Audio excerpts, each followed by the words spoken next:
So let's start now. Okay. Vaheguru Ji Ka Khalsa, Vaheguru Ji Ki Fateh. So we're going to start another session on Asa Ki Var and focus primarily on the third body, the third step of the 24 that comprise the Asa Ki Var, which in the way that this model is put together, it is the clash of desires. The Var is a clash of As, which is our Asa, right? It's not just about a Rahag, which is how it's generally interpreted. So this is a clash of desires, the desires that are going on within me and within everyone else. And as the very first, let me move forward. What does var mean? Var is attack or clash, right? So var karana, right? It's an attack. It's a clash. At the end of the day, what is it?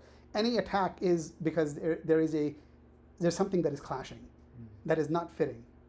It cannot fit because that's why there's a clash.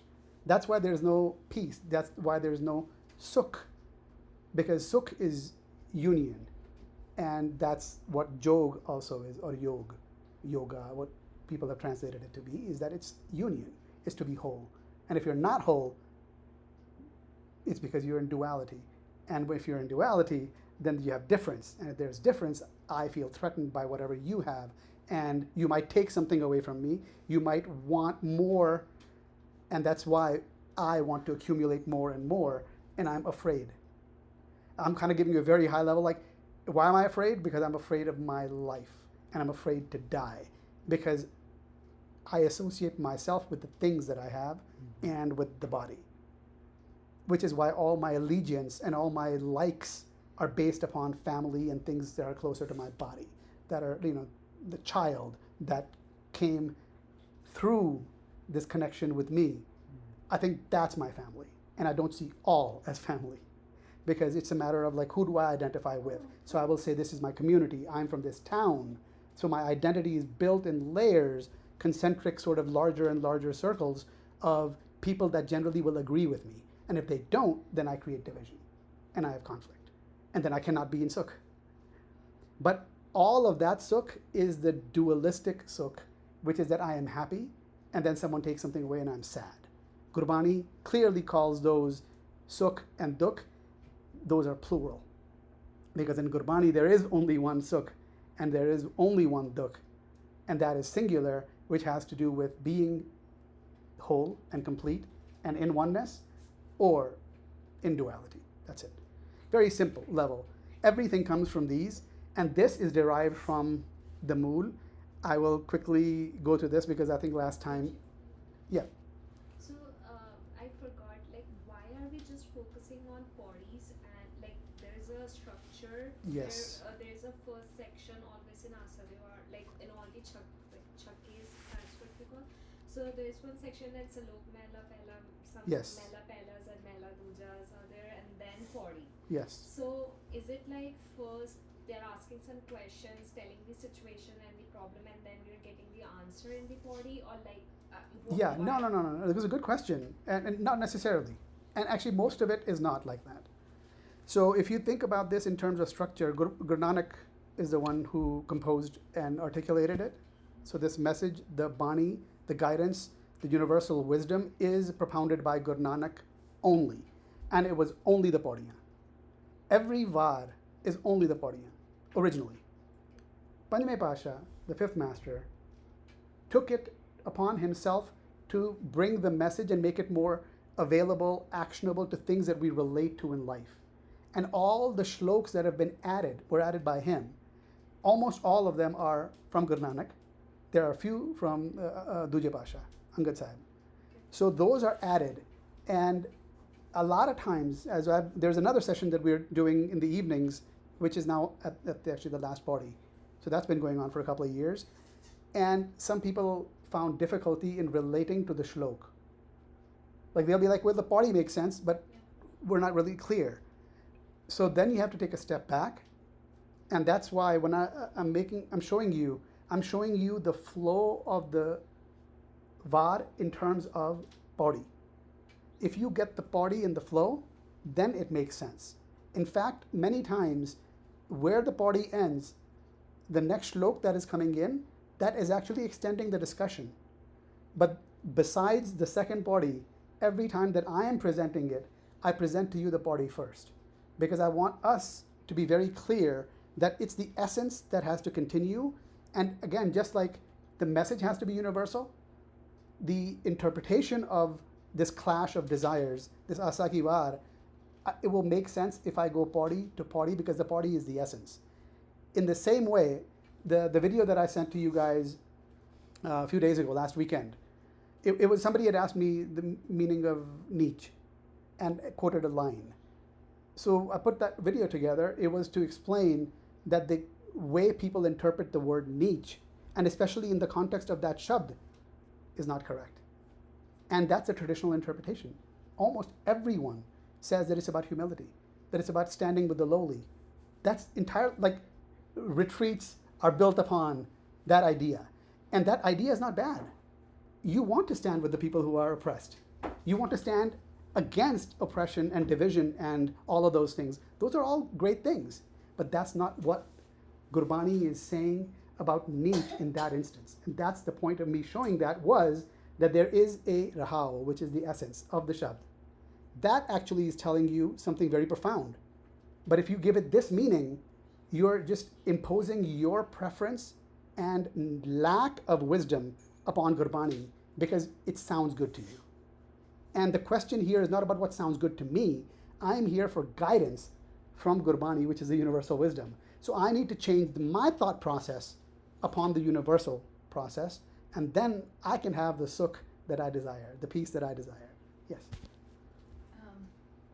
Remind me if this is correct or wrong, because I remember something you said about the shlok, and that the shlok is like usually the introduction of what the topic is going to be. Is that correct?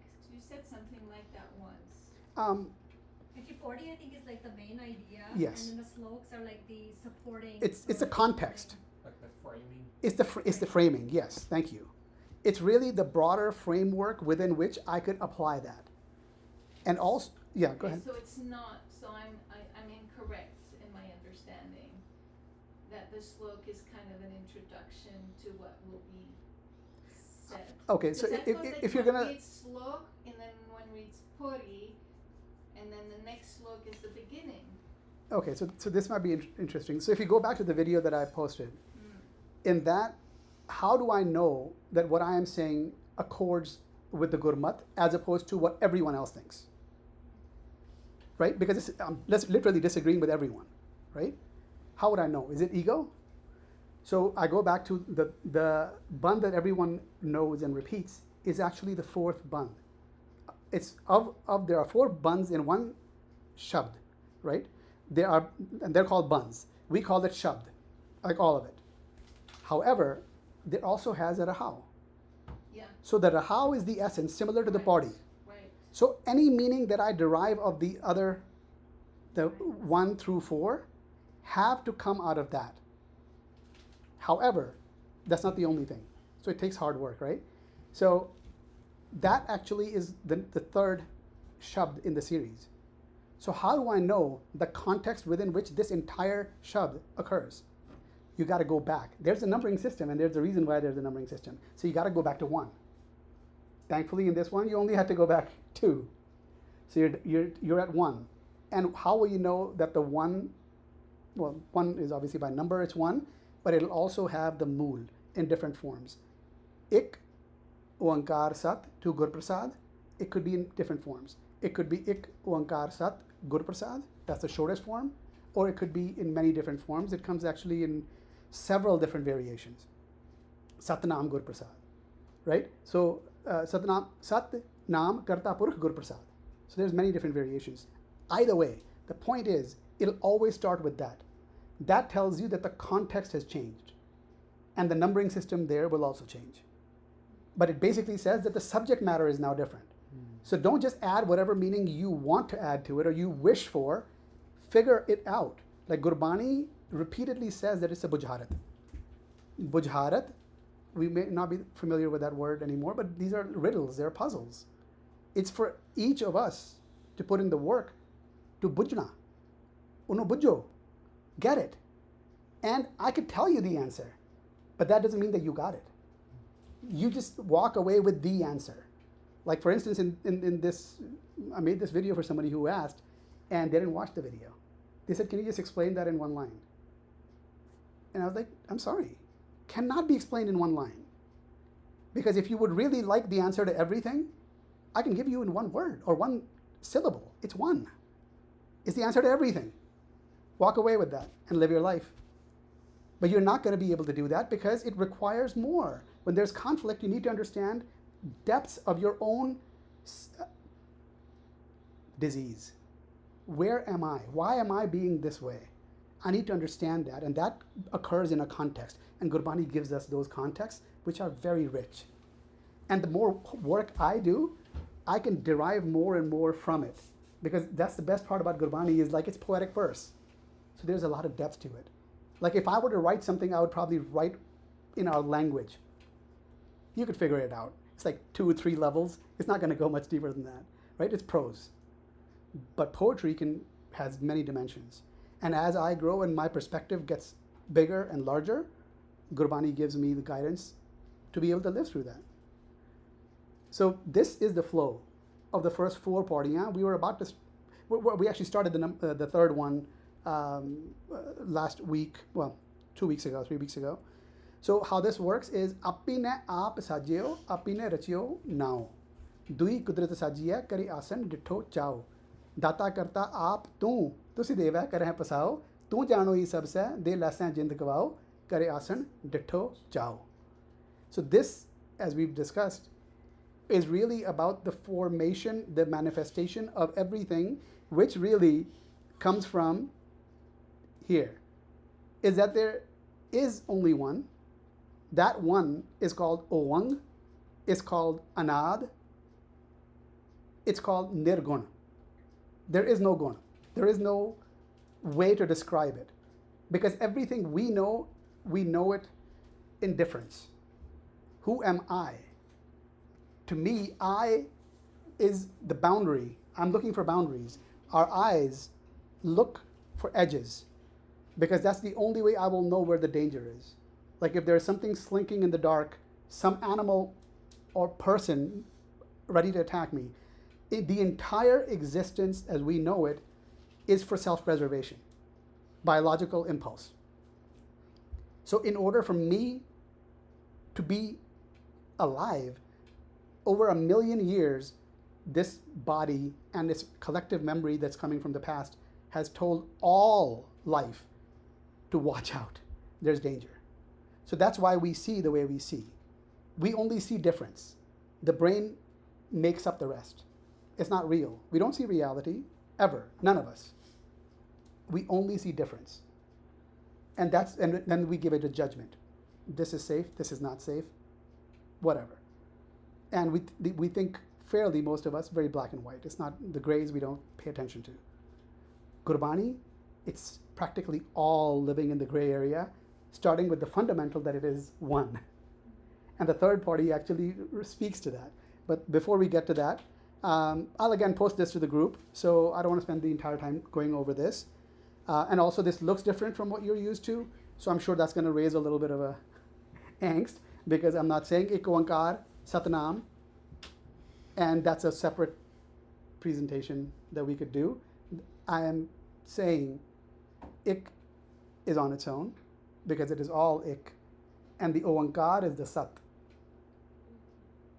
Nam stands on its own. It's not Satnam. And how do I know that? If I were to give you in short, something to chew upon, is at other times we write it Ik, Oankar, Sat Guru Prasad. Everyone will agree that the Guru Prasad is at the end. It's on its own. If it is, then who gave me or you the right to put the Sat with the Gur and then to take the Prasad at the end? It's basically a misreading. And people just haven't given it thought. But it's okay. It's not a problem. It's just a way to understand it. So this is the Oankar, this is Sat, which is the one which is infinite. Infinite, obviously, because there is no other. And the entire moon is about that. And manifested itself, and that's what it's talking about. Apine aap sajyo, apine rachio now. It's the aap is the one. But guess what? Apine rachio now, dui kudrat sajya kare asan ditto chao. Within everything, it is manifested and is experiencing with chao, with zest, with feeling. It's not with boredom. You know, we walk out. Everything that is, you look at the trees, you look at the mountains, nothing would exist without the one manifesting itself. And that's the suchness that's manifested. And you watch all of that, you watch all types of life, from the ants to the stillness of vegetation. Each of it is experiencing and is engaged. Some are slowly engaged and others much faster rate. And that's the करासन डिठो चाओ दाता करता आप तू तुसी देवा करें पसाओ तू जानो ही सब से दे less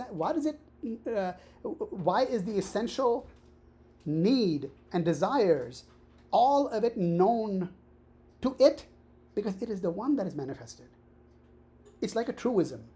Really, a lot of this, it's not like there's a big mystery. Like if you were to go to the end of the printed version of 1400 pages, there's like the mystery is going to be solved. Like it's literally in the beginning. This is how it starts.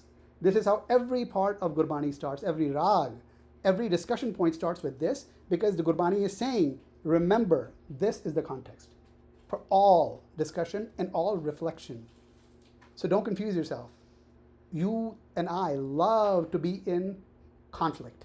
We love to talk about, we love to gossip. Why is the gossip there?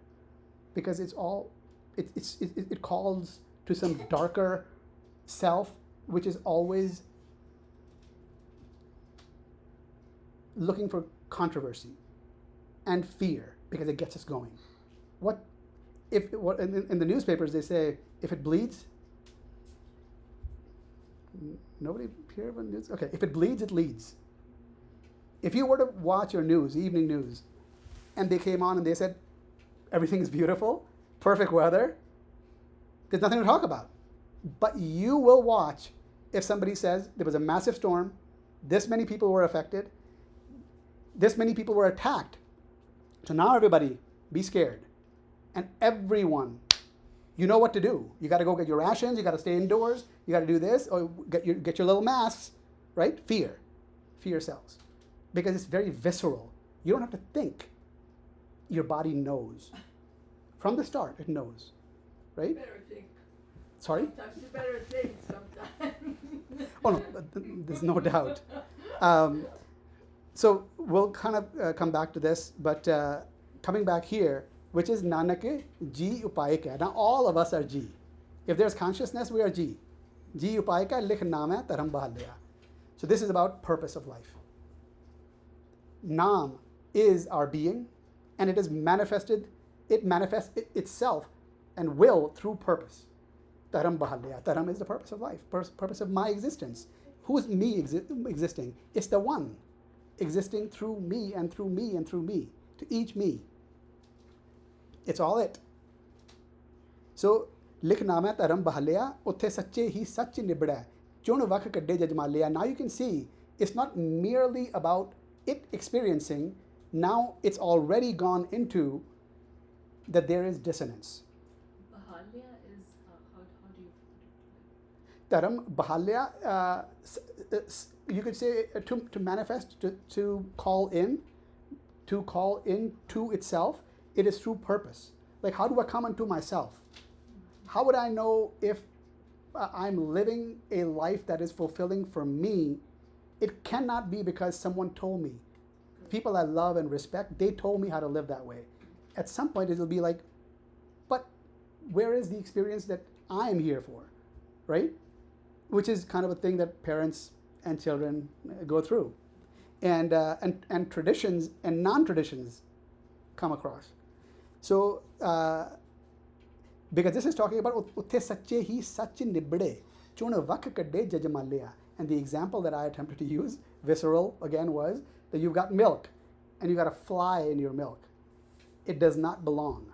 You will take that out. It is chun vak. It is to pick out, because that doesn't belong. And what doesn't belong? Something that is inauthentic cannot fit what is authentic. So the inauthenticity will be taken. In fact, a lot of times people say, and I've heard this in my life, ਤੁਸੀਂ ਨੁਕਸ ਕੱਢੀ ਜਾਂਦੇ ਹੋ. And someone that I respect. Mad at him, sometimes he's telling me, "And he karna, oh karna, I looks na kaddo." So, and somebody pointed out that we should be thankful ਕਿ ਕੋਈ ਸਾਨੂੰ ਤਰੀਕਾ ਦੱਸ ਰਿਹਾ ਹੈ ਨੁਕਸ ਨੂੰ ਕੱਢਣ ਦਾ, to remove what does not fit. Because I may not know. You will see something that I don't. Because I'm looking out. I am not looking through the reflective glance. And that's what Gurbani teaches us. That's why it's sort of a darpan, right? Is we get to see who we are being internally. Because the world is reflecting things at us. And we've got to have the ability to step outside of what I think is me and look at myself. And how is it that I'm being? Not just how others are perceiving how I am being, but really such. ਉੱਥੇ ਸੱਚੇ ਹੀ ਸੱਚ ਨਿਬੜੈ ਚੁਣ ਵੱਖ ਕੱਢੇ ਜਜਮਾਲਿਆ ਥਾਉ ਨਾ ਪਾਈਆਂ ਕੂੜਿਆਰ ਮੋਹ ਕਾਲਿਆ ਦੋਜ਼ਖ ਚਾਲਿਆ. That means that not only is it not fitting, there is no place for it. ਥਾਉ ਨਾ ਪਾਈਆਂ ਲੱਭਣੀ ਨਹੀਂ ਜਗ੍ਹਾ. It's not ਕਿ ਵੀ ਜਗ੍ਹਾ ਲੱਭਣ ਦੀ ਕੋਸ਼ਿਸ਼ ਨਹੀਂ ਕੀਤੀ. Like I'm not trying to find a place. It's not about me trying to find a place.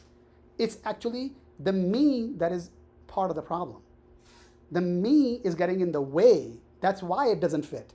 Is because the me is coming along for the ride and I am carrying a lot of baggage of my own past, of the past that people have given me, my community, all layers of my identity have given me this massive weight that I am trying to bring into oneness, and it cannot fit.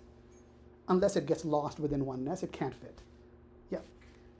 So in a sense, it's like the faults, the sinners, they don't fit within, in a sense, the sat nam, in the truth. Yes? Yes, because Right. what you're papi, like Gurbani has the word papi, right? In fact, the word niche that we were talking about, the one that I am referencing the video to. So this niche is not for me to feel better about myself. Because how people have interpreted it traditionally is that I stand with the lowest, I am the lowest of the lowly, right? And in real life, none of us want to be the lowest of the lowly. In fact, we will fight back that you insulted me, won't we? And then we'll say, Gur Sahib is saying, Nicha andar neech, jad nichi hoon ati neech. Nanak tin kya sang saad, vadiyan syon kya rees. That's how we say, right? But Gurbani tells us that the rahao in that shabd is Baba, Maya rachna to. Andhe naam visarya, natis e, na o. That's the rahao. So how did you make this niche out to be some nice little cuddly, I'm with the lowest or the lowly? No, it's actually saying that all of us are living, how we look at the world, how we perceive the world is through the lens and the filter of Maya. We do not get that it's one. We see difference. Why? Because I am, man. No matter what, whether you are or not, I am. My eyes see difference because I need to survive. So Baba, Maya Rachana to, this is a fraud upon us. It's not reality. I'm perceiving it that way. And the one who doesn't see, the ande, Naam Visarya, doesn't get being. Being what? Not just any being. This is the being from the moon. It's being one. Naam Visarya. I don't get that I, if I am to be in Sukh, need to be in oneness. That is why I lose what I have here and I lose what is to come. It is because I am never present, which is the Akal Murat. There is no past and there is no future. We talked about this many times, right? There is no past, there is no future, it does not exist. Everybody only lives in the now. And you can't take a hold of now because it's literally being present all the time. It's extremely difficult because we love to dream of the future and we love to think of the past if it's good, And if it's not, then obviously it will take us into a little bit of a downward slope. But many of us go there many times a day, don't we? So, not this A, not O. So, who is this niche then? It has to be a different interpretation. And that's how we learn. So, this is also talking about Thauna Payan Kuriyar, Mukalya Dozak Chalya, and those are the ones that have sinned. Sinned as in they are the papi. In one sense, there is no pun pap. But if we were to look at it like, how am I going to be? Because it has an effect upon my life. Like, regardless of any other intellectual ability to be able to discern, everyone knows how they are feeling internally. Either it will fit and there will be peace, or there isn't. And if I don't have peace, there is a darn good reason why there isn't peace. That's where I need to look. So that is where I look, and that's where there's another interpretation of sinner, by the way. It's about missing the mark. Right? Yeah, I was just using some of the words. No, I know. It's like, it's like when you were talking about you're taken out, like you've got the milk and. Yeah. So the fly doesn't belong there. Right. So, the sinners, the whatever, general. They don't know how to belong to the Nam, to the Sat Nam. Well, Sat and Nam are different, but that's, yeah. But, well, Sat, the true frequency, the true vibration. So that's what. Yeah. No, I taking away that what I intended for my being, for my life, I'm missing the mark. Right. And when I'm missing the mark, I have erred. Mm-hmm. And that's really the bab. That's the sin. That does not, now people will make it into a very long-standing value judgment. That, oh my God, I am now a sinner. A lot of this is like fake humility, right? Because a person who's being real will actually address it. And if I address it, and here's a very, like a shortcut, like a heuristic for life, is that when I err, do I take responsibility? Because that's fundamental to being. And that's part of dharam, by the way. It's about being responsible. So if I take responsibility for my life, what about the things that go well? Where do I add those? And that's kind of a funny game in life. Is because if I add them to me, then it just feeds the ego. So a recommendation is that if it's going well, I'm grateful. Because it isn't because of me. Because all the pain that I had in life is because of the propensities that grew out of my sense of me, which is I am, which is the home man. So this wisdom gave me the ability to see, that gave me the ability to discern what will be helpful and what will keep me in dis-ease. So I'm thankful. It's not the me, the I am. I say you, and Gurbani calls it tu. And that's what Gurbani uses. But sometimes we have to be careful that tu could be you. Because we don't want to take responsibility. A lot of religious people will always try to be like, oh, we're being humble. It's you who does everything. So now I'm just going to sit here and wait. Well, what's going to happen? Nothing for me, right?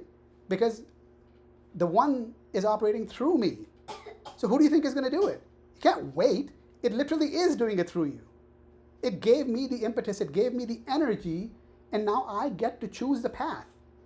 The path is of Sach or it is of Kach. That's how Gurbani differentiates.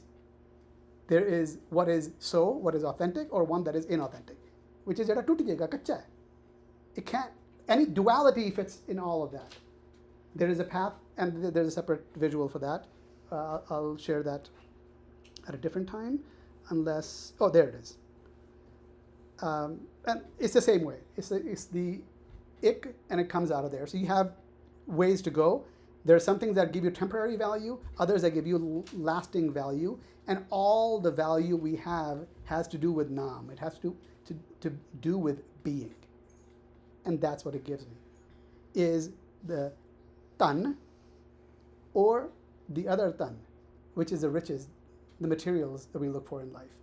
And the only tan that Gurbani is concerned with is which tan? Naam.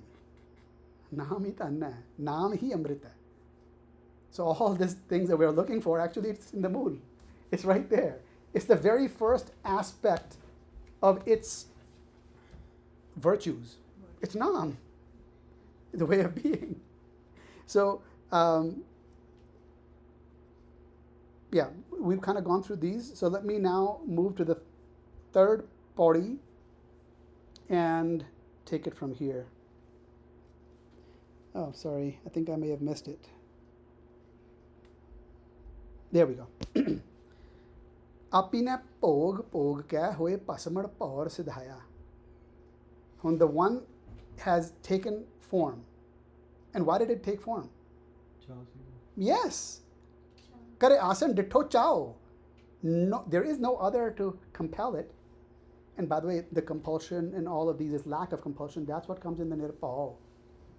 No one can compel it because there is no other.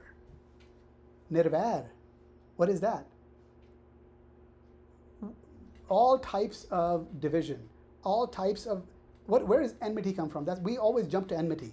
But really it's about, at a fundamental level, it's about, can someone, a coercive idea or force impact it? It can't. We think that compulsion is present because the world is making me do this. My parents are making me do this. That's our training in life. That's why we're constantly dealing with duality and we feel judged and we lash out. We resist. And that's what the third party is talking about, actually. It's about resistance. And it's about our suffering based on resistance. Is because we don't get oneness. Apine pog pog kya. Pogna is to experience. It's here to experience through us. Apine pog pog kya hoye pasmad paur siddhaya. And what is this consciousness that is to experience these eyes to the world? All our eyes, even the ants, are the eyes to the world for it to experience with cha, with zest. Pasmad. Pasmad is ash. Right? So we give a lot of importance to this because it is important to us. I get to experience until this thing is around. After this thing is gone, we will stand in Ardas. And by the way, there's a video for that as well, about Ardas and the things that we want and that we pray for, that you who know all, who are beyond time, let me let you know what I want. And I want you not to judge this one that is no longer here, because you wouldn't know any better, and give it space at your feet. That's our ardas for everyone who dies. And Gurbani tells us, nothing comes and nothing goes. So what is the ardas for? We don't even know what ardas is for. We don't know why we're standing. We don't know what we're asking for. Because we have no, that's not really a word, conversibility. We don't have a way to deal with Gurbani and its wisdom. So where will the light come from? I'm in the dark. I'm flailing around. And I'm doing what people around me are doing. And who are we praying to? We don't even know that. So there are like massive blind spots in our life. And we're not being present to how we're living is in the dark. So, vada hua dunidar gale sangal katte chalaya. And this is where part of our issues come in. We're living our life in comparison. We are taught, be better. Be better than what? Others. So now it's in comparison. My entire life is in comparison. What grade did you get? What did others get? What is the baseline? It's all about judgment. And this is not coming from someone who was not in that. I outdid. My life was about a lot of this stuff. So I know. Even though it may not have always been about other people, and thankfully that was the saving grace, was that the learning itself became so important. It wasn't about other people. And like what place in class or wherever it was, it's really about learning. always learning, always being hungry to grow. That became the important thing, and that's been the saving grace. So, vadda hua dunidar. What is duni? Duni is the world that we live in. And we all want to be bigger. We all want to be more special than anyone else. We want to stand out, want to be different. And our entire attention economy is based on that. Whether we have skills or not, doesn't matter. How many followers do people have? Right? People need to watch, need to have more people, more this, more that. And then that gets monetized. So now, because I have no other skills, my survivability is dependent upon this feedback loop. So what will people do? People will try to be as controversial as possible. People will be as rude as possible because that gets eyeballs, that gets attention. Vadda hua dunidar.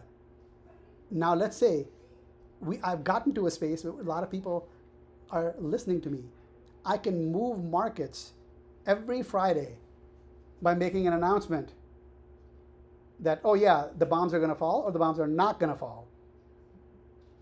And that's happening right around the time the market's about to close.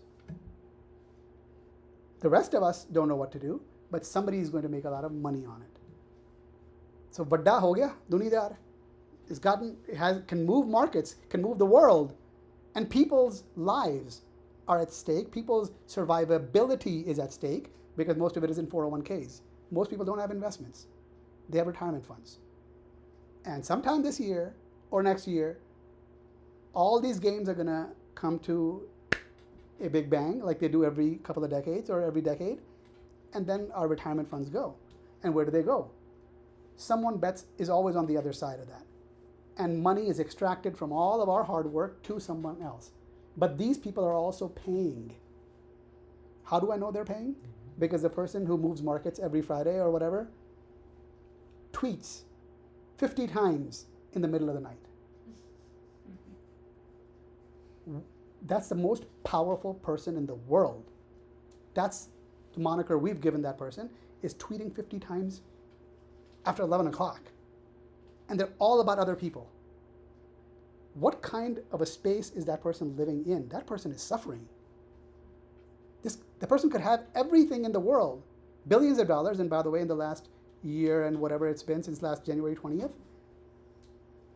from what we know, $5 to $6 billion of corruption has flowed into their family money. More than all presidents combined.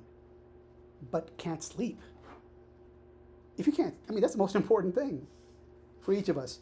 So it's not about what person has. That person literally is being pulled by their neck. By what? By the judgment that is occurring within. And the person is simply not aware enough to understand that there's a problem within, so I want to look outside and I want to ascribe blame because I will feel better about myself by saying someone else is wrong. But life's not about others being wrong. Life is for me to look within. Like, where am I living? And is this according, or am I going to be that fly in the ointment, the fly in the milk? Right? So, Galisangal katte chalaya. I sometimes Yeah. have a hard time. I know the translation is not perfect, but you speak so broadly that sometimes I don't follow like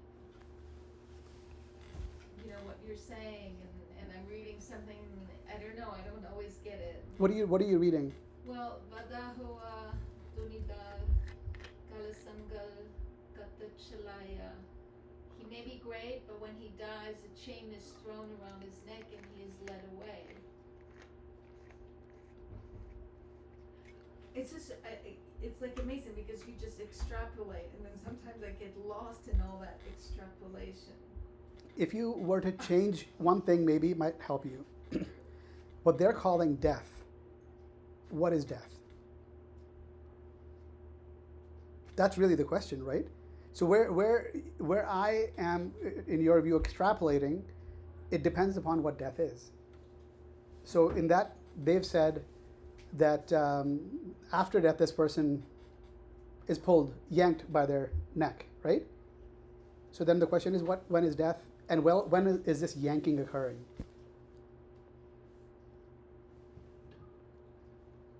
Isn't, I mean, would you agree that's the fundamental question? Or that's the break? The translation I was looking at implies the chain was put there before death. The chain is always there, Yeah. right? The chain's always there. It's about, is it getting pulled? Right? So really, they're saying it's after death. I'll agree to that. But the question is, when is death? And Gurbani also says, Akhan jima, visram mar jaun. So if I am not aware and present to oneness, I'm dead. I am the living dead or the walking dead. That's the life I'm living. So where is that life being lived? I'm being yanked. And where am I being yanked? And people will ascribe, like there's a court where you'll be judged by someone knows. Today they were reading the Shabd and they talked about Chitragupat, right? That there is an account being taken. Damn right there's an account being taken. Where? It's inside of me.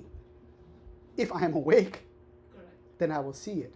And if I'll see it, then I will never think that I'm better than others.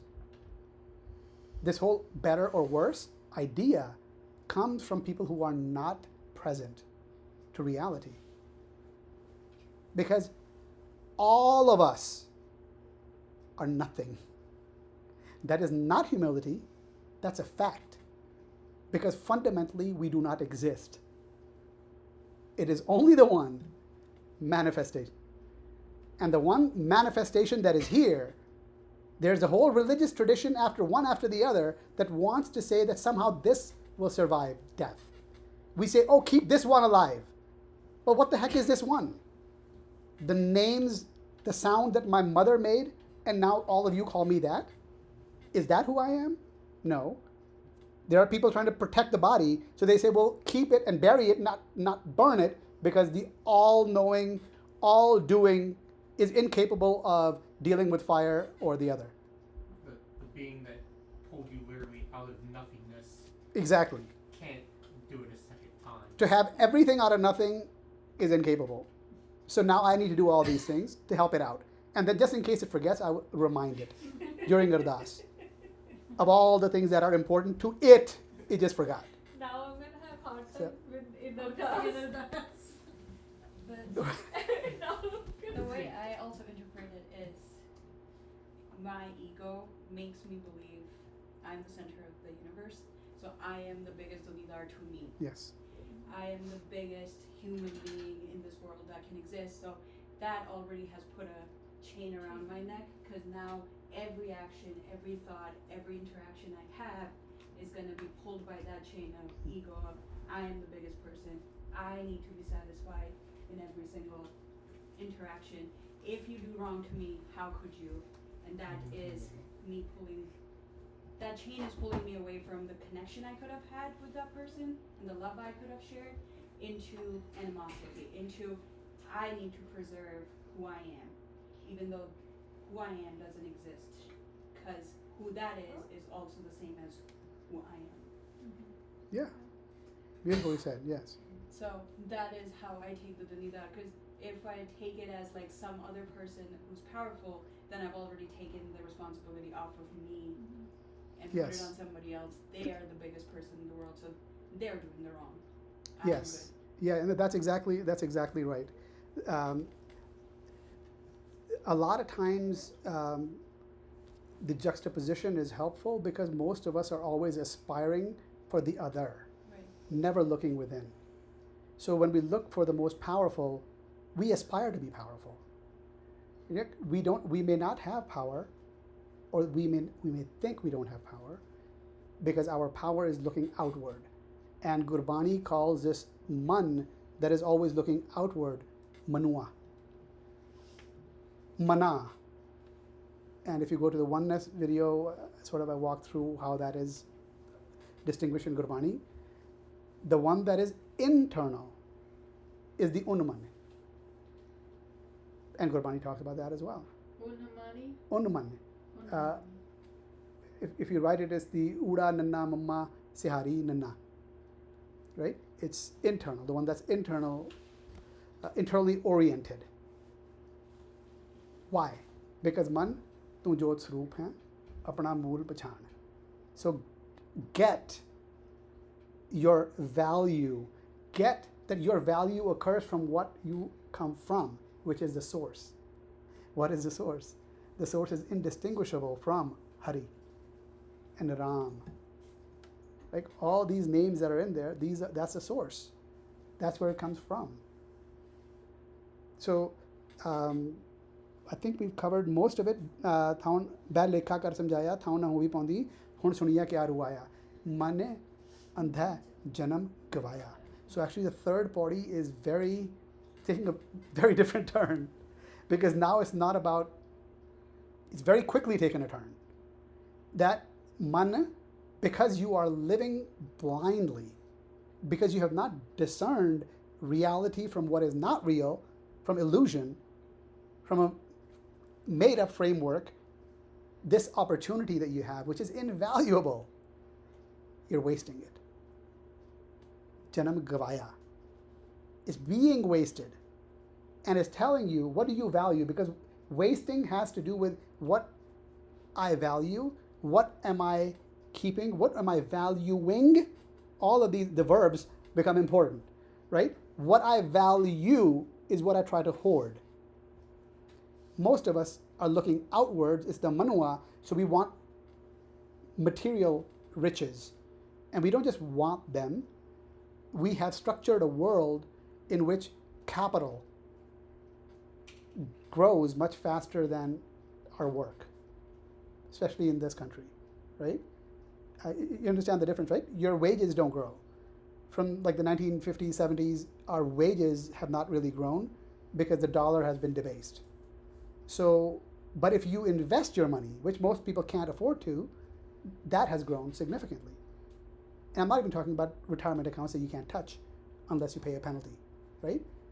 People don't have money. People don't have retirements because their work in the world has no value.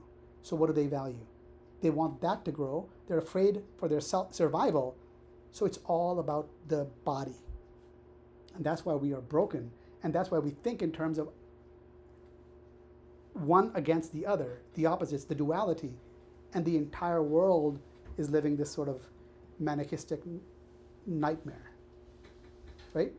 Although the light and the dark, the Manichaean, although Gurbani also uses that. But the point is that we're living a very stark life, which is about my survival.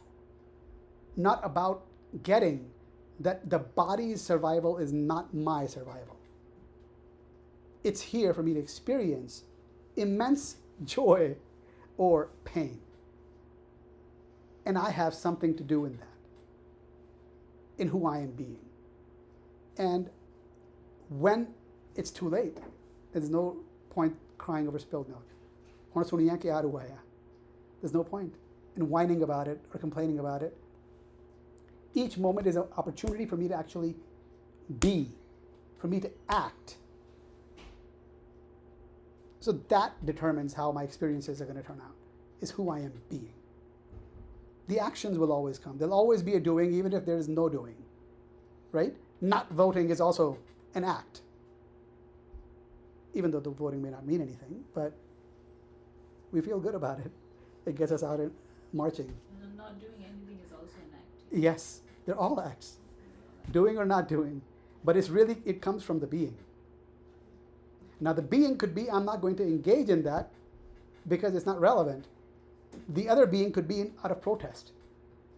Other being could be out of jealousy, right? There's many different ways. Like inaction, non-action can have a source that is different. And it's the source that makes all the difference. It's the rahao that makes all the difference, which is why in Gurbani, when you're reading Asa ki var, Maj ki var, whichever clash that is occurring, it's the pauriyan. That's where the central idea is. I don't know where we are in time. We're probably getting close, right? Yeah. So let me stop here and just like open it up. Like, what's there for you guys? We didn't get into the shlok. I want to keep it in the pauri. What's coming up? Anything that didn't fit? Ardas, like, I think my mind was like stuck.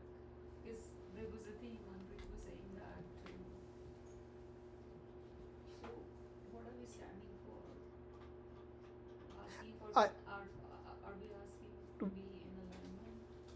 No, what are you asking for? It's not about we, right? At the yeah, that's what I mean. Is being born in Sikhism, now it's like taught the way, right? And I was taught a certain way, and now we're trying to like retrospect on it and make sure like, is it truly what it is and what I want to do? And now I'm suddenly feeling confused. Like, so what is it asked for? Am I asking for? I mean, usually what I try to ask for is to have strength to be in alignment. But is that even the right thing to do for this way of interpretation? So how will the right or wrong thing be known? Somewhere, like somewhere, like you feel that in your body, it feels right to be in alignment, and it feels wrong to cheat. Most of what we feel, the value judgments that we make, are what we have learned through the social and cultural environment that we grow up in, right?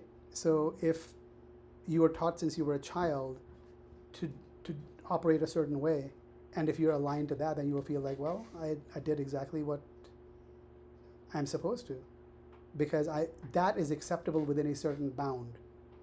So the question is, I'm not sure that I agree, because there are so many parts of what I was taught, Gurpreet was taught. Like I'm like, this doesn't make sense.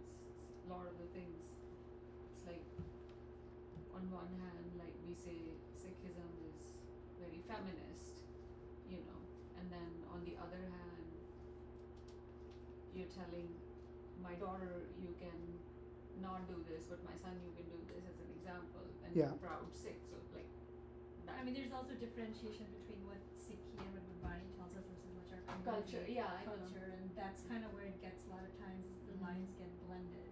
yeah, this came later in Asakiwar, where it talks about the one line that everyone repeats. Why is Sikhi feminist? So if you're one about That's half a line. That's a half a line out of thousands of Shabd, and that's what people go to. And in our the other session that we have of Asakiwar, the women outnumber the men. But what I proposed, and not everyone was happy about that, was that our idea of that Gurbani is feminist is ludicrous. Is what? What do you mean? Is by that? ludicrous. Like, what do you Because mean? I think because feminists because of our understanding.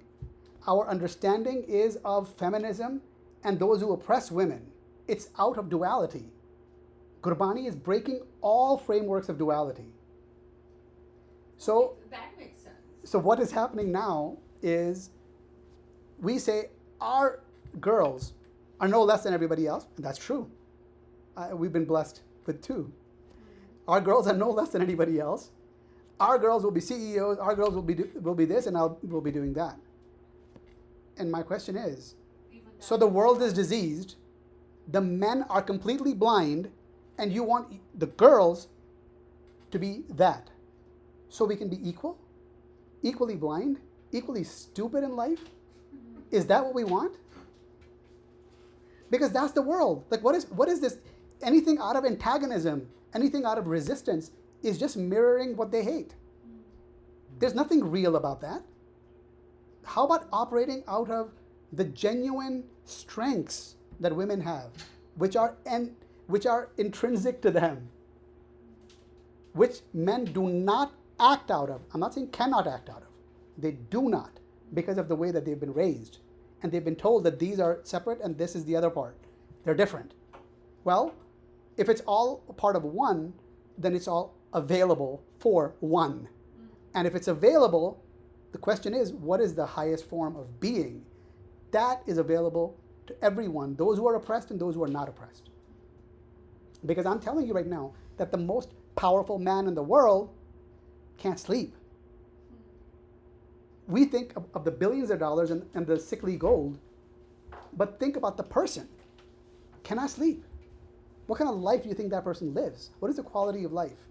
It has to be terrible for someone to constantly lash out at everyone. Like, what love is present in that family? His family life is not good either.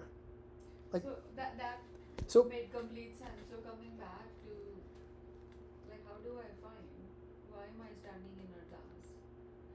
Because at the moment now I'm confused. yeah. Everything that I learned now is like in question. I'm not saying it's entirely wrong, but now I'm like questioning. Is that the thing like where you pray, I guess, for someone who's Stand at the passed? end. No, when we Right. stand at the end of each What are you? session. But what are you asking for in that? Because I don't know what Usually the people transition stand is. up and ask like, thank you, I want to thank you for the car I got, or the house I had, or for my kids' education. Like they kind of go through that list of our wants and our. Actually, even the traditionally set ardas does not ask for that. If you pay attention, it is actually not asking for that. If you pay attention to what it's saying, there is a lot of value there. But the thing is, it just goes until the point where people want to get to their thing. Like they slipped a dollar or $100, like they want this to be heard, you know? And that's They kind want of, their name to be heard. Yeah. I'm doing the langar, so and so is doing Yes. langar. I put so much money in the langar. yes, The Someone family doesn't saying know. doing seva. yes, It should just be that it's just Guru's bakshis that somebody's doing langar for you today. You don't have to take anybody's name. yeah, Because he's the one yeah, who's doing it. yes, It's not the person whose name you're taking, but they want their name to be taken. They want Yes. to feel that power that I'm the one. Who's doing it. I'm the one recognition. who's doing it. Even if it's I not actually said, was- he still knows what's going on. But Yes. I actually was not talking about like a das in Gurdwara. I was talking about Internal. me, like for example, I did Ras, now I'm standing and doing me in my home, nobody else. In Mhm. my head, I'm doing a das. I guess the question that I think of when doing What- ardas is who are we asking this to? Who is this someone who's going to provide all these things? If all is one, who is separate from this one who's going to come give me a good child, a child who's going to listen to me, a good car, a good healthy life? Who is going to do all that? If you're not different from me, I'm not different from anyone. This creation is not different from either of us. But I'm confused, because the ardas is like, it starts and we recognize all the gurus. We start by recognizing what is, we recognize the guru. I'm trying to remember, but I don't think it's only in the open portion Right. that we ask for things. But the ardas in itself is not asking, it's like right. just Remembering, mentioning yeah. everything that I believe Should as far as be- the ardas is concerned, it is still not being done the way the Gurus wanted or what it was. What I believe is the ardas is starting with Guru Nanak to be 10th Guru and it's finished. But we carry on with a lot of other things which is not required. Even if that's what I feel. I don't know, that's how the ardas should end there itself. And her question is about the Rera stuff. She's done the Reras and what do you ask? Why do you do the ardas after the Reras? What do you do? Like what I've been Yeah. asking for is to give me strength to be in alignment with your hukam. But now we're talking about like reframing that is No. no. No, that nobody's asking you to reframe your specific. The discussion was about what ardas is. You know the word ardas. What does it mean? Prayer, It's the arz. the request. Yeah, of das. So the one that serves. So the servant has an arz, right? So the question is, What is if I am a servant, what am I serving? Who am I serving? Is it an ardas? Because a lot of times I'm serving something else. And I'm maybe standing up and doing what people around me are saying to do, but I'm actually not even serving it. And who am I serving shows up where? Like, In all of life. Who I serve shows up there. You know, Gurbani has a lot of things that we would be impolitic. Gurbani talks about bande. Gurbani, Asahivar later talks about chakar. Chakkar lag gaya chakri. What is a chakkar? Servant. No, it's not a servant. Because a servant gets paid. Chakkar does not get paid. Slave. It's kind of a slave. Chakkar works only for food, for their survival. And this actually was happening in Punjab not that long ago. It probably still is happening, depending upon the loans that a family may have taken. I mean, the difference between that and getting paid is just a matter of degrees. Yes, 'Cause, but the thing is, you can't demand. There is no demand. A chakkar has no demand. So a chakkar, and this one says, Lagya chakri nale garabwad. Chakkar cannot have it. It's literally doing it for survival, but actually has a demand. And the demand is coming out of the egoistic self, right? It may be from survival, it may be to be important, to be the dunidar, whatever it is. But the point is, has that. So the point I was connecting it with is there is an ardas, which is a servant's arz, a request. Conversation. The arz doesn't have to be directed at apne aap na hi arz kar sakta hai banda, right? So it's about an expression of a servant. Das di arz. So, yeah. Yeah, I don't know. I'm just gonna share. Like when I offer prayer, it's like I never ask for something. I always say thank you for allowing me. Let's say, okay, thank you for allowing me to be in your life. Thank you for guiding me. Through your whatever. It's like thank you for, in a sense, it's thank you for all that you give me through your bounty, in a sense, and it's like continuing, in a sense, to serve thee and to serve this world, in a sense, through you. So it's like also putting like, it's like the power comes through that. Yes. So it's like always saying thank you and not saying I want. But that again is like living in duality, which the Guru doesn't want. It's what he's been talking about. When he's saying you are giving me, means you're talking to two people. There's only one. Well, it's You. coming through, It's- yes. it's- just, You know, yeah. there's actually very powerful, it's not that, Gurbani talks about you as tu, Correct. right? So language will do that. Correct. Because Language. oneness is hard to understand, harder still to be, right? Very So different. being in gratitude is the most powerful state of being. Mm-hmm. Because anything that is of value, I'm not ascribing to me. Yeah, yes. Because if I am, there's already two. Mm-hmm. So that is why I am thanking you, because you are all there is. Anything and everything that I have, the I is the one standing, otherwise there is no ardas. It's because it's you. Mm-hmm. So thank you for allowing me to see, otherwise I was blind. Mm-hmm. We just talked about being blind, right, in the second party. If you were fully in oneness, Andha janam gavaya. if you were fully in oneness, though, you wouldn't necessarily even need to do that because you would just be. So it's almost like Yes. it's trying to help check the ego to lead you towards the Yes. oneness. Because if you're actually in that state, Yeah. you're neither, I guess, you wouldn't necessarily be thankful or disthankful. You would just Yeah. are. It's operating with what is. The words are mostly for us to talk in relation, right?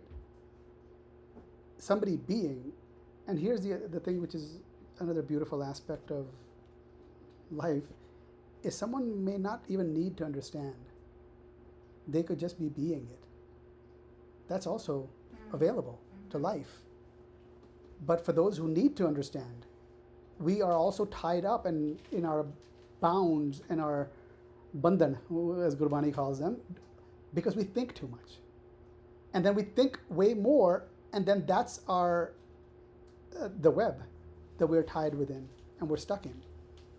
So Gurbani is in a way for us to discern, and then we sing. And the singing aspect is very beautiful, because when you sing, you are not necessarily entirely sitting there having a vichar in your head. You've actually gone through the vichar and you are singing, because now it's coming, that vichar is coming through you as a song. And when you sing, you're not thinking. Problem here is that the thinking hasn't occurred and we are singing. And that's not singing Gurbani's talking about. Gaviye, suniye, mane rakhiye, pao. Oh, that pao ਕਿੱਥੋਂ ਆਏਗਾ ਜੇ ਮੈਂ discern ਹੀ ਨਹੀਂ ਕੀਤਾ ਸੀਗੀ. So ਗਾਵਾਂਗਾ ਤਾਂ if I get it, and ਸੁਣਾਂਗਾ ਤਾਂ, and Gurbani talks about ਸੁਣਿਆ and ਮੰਨਿਆ. ਕੀ ਸੁਣਨਾ ਤੇ ਕੀ ਮੰਨਣਾ? That's in the first Bani. There's 4 paudiyaan, 4 steps each. And I've asked a lot of people, ki sunna, ki manna. People are not clear. Ki sunna. Then what were you repeating? That's literally that's like 25% of that Bani, which is considered to be the mudli, the essential Bani, the first. And people don't know. And the first thing people are like, let's go to Japji. Jap Bani is very dense. Like, maybe let's hit some of the easier ones, build up the understanding and also vocabulary. Because if we don't know the vocabulary, what are you engaged with? Everything that we are doing, thinking that we are religious, by the way, all self-deception is pervasive. All of us are engaged in self-deception in one way or the other, until the day that we can see, and then we will recognize that it was deception. While you're living it, it's not deception. So an exercise is to just be present to whatever it is that's coming and reflective.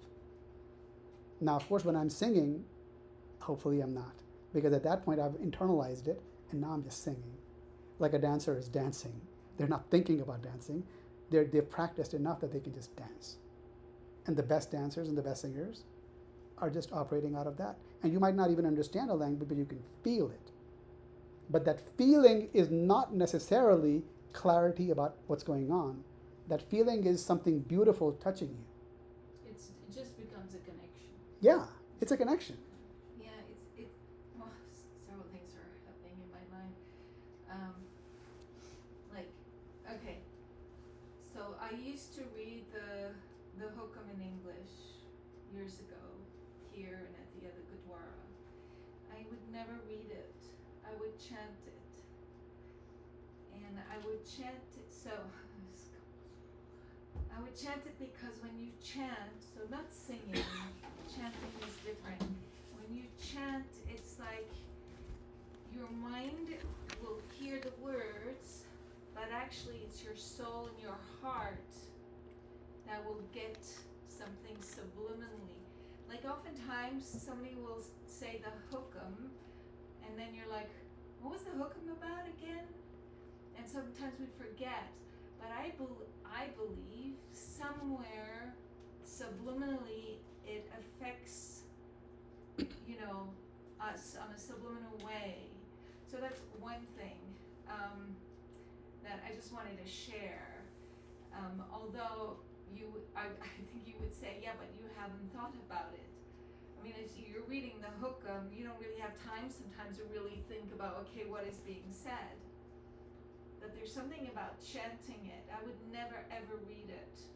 Like we would do in a Kanpad in LA, and when I would sit, I would always chant it. So I would chant it in English because I'm would be too slow in Gurmukhi. But I would chant it in English. Okay, I forgot what the other thing was that I wanted to say, but yeah. I appreciate that, but let me put something for you to consider. The chanting that you are engaged in is in a language that you are familiar with. Yes. Right? Yeah. So when quote unquote Sikhs who are reading from Gurmukhi Yeah. are reading it, they could chant, they could sing a song, they don't know what it's saying. Yeah, yes, true. So true. when you don't know what it's saying, Yeah. you could feel good about the chant itself, but it won't have any value. Oh, You that's- are reading an interpretation that in a language that you understand. Yeah. It's not a complex language, by the way, right? Before I forget, because that's what I was going to say. I remember my teacher, Kirtan teacher.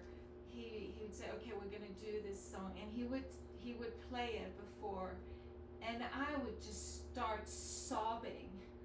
I had no clue what he was saying, but there was something so powerful in the rock and the words that I didn't even understand, but it reached my soul so profoundly that I was just crying, and I was like, what is this saying? You know, I had to ask because I felt it, and I've told you this at the beginning. I feel that even if one doesn't know, there's something that happens on a subliminal way, on a profound way, that our soul gets it. Now, of course, I would say it's always better if you understand it, but there's a part of our soul that receives it in a way that we can't even explain. I can't explain it. I mean, there's different levels to the understanding, because a lot of times if I listen to music, it touches you in a certain way, but that's one level. But then if I understand the lyrics and I hear Yes. the music, you go a step Yes, higher, and then yes. I'm able to implement it in my Yeah. life. So all of them, I think, are different levels of understanding. Yeah. and It's just like with I music. always want to not dismiss that power that's there, and then of course the next level is to really understand, because then it's like everything that you're talking about. I'm learning so much. I'm going like, oh, I mean, I think that's why Guru Granth Sahib and Gurbani is in rags and a musical yeah, notation. And then they because say Kaljug mein Kirtan Pardana. yeah. They prime you. I mean, if you look at a lot of the, especially non-denominational churches, they prime you for the messages with the music, whether you realize it or not. I mean, some groups I feel like have almost gotten it down to a science of to make you feel energized or sad or uplifted or angry. Yeah. Also, just to give multiple different angles to this thing, Gurbani is in Farsi, Gurbani is in Bengali, all these different languages, right? I don't speak the Marathi. I don't speak it. There's many different languages. There's Arabic words within it. 33, I think. Sahaskriti, not a language, but it's a style of, yes. It's a style. It's a style, and my point being that the effect that it has upon you is not accidental. It's also integral to you and the space you are in. Because there's a lot of people sitting there. Everyone's not crying. You are in that pregnant space of possibility to receive. And something hits you. And when it hits you, many of us cry. Because I'm in that space. It almost is incidental what's happening outside. I'm in that space. That's a beautiful space. Yeah. But that does not mean that each of us will depend upon that moment, because that doesn't happen all the time, right? So what we have though, Gurbani, it's a long series of Shabd. Like when somebody says to me, like, can you explain that in one line? You're asking me to explain something that took Nanak a lot of lines in one line. My question always is like, why do you want it in one line? Is that not important enough for you to spend your life in? Like you want it so easy. All of us want things easy. It's not about easy. It's about what am I serving? And anything I serve, I literally put my life into it. People who are working may be doing it for money, maybe doing it for a promotion. They're doing it for a reason. What's the reason?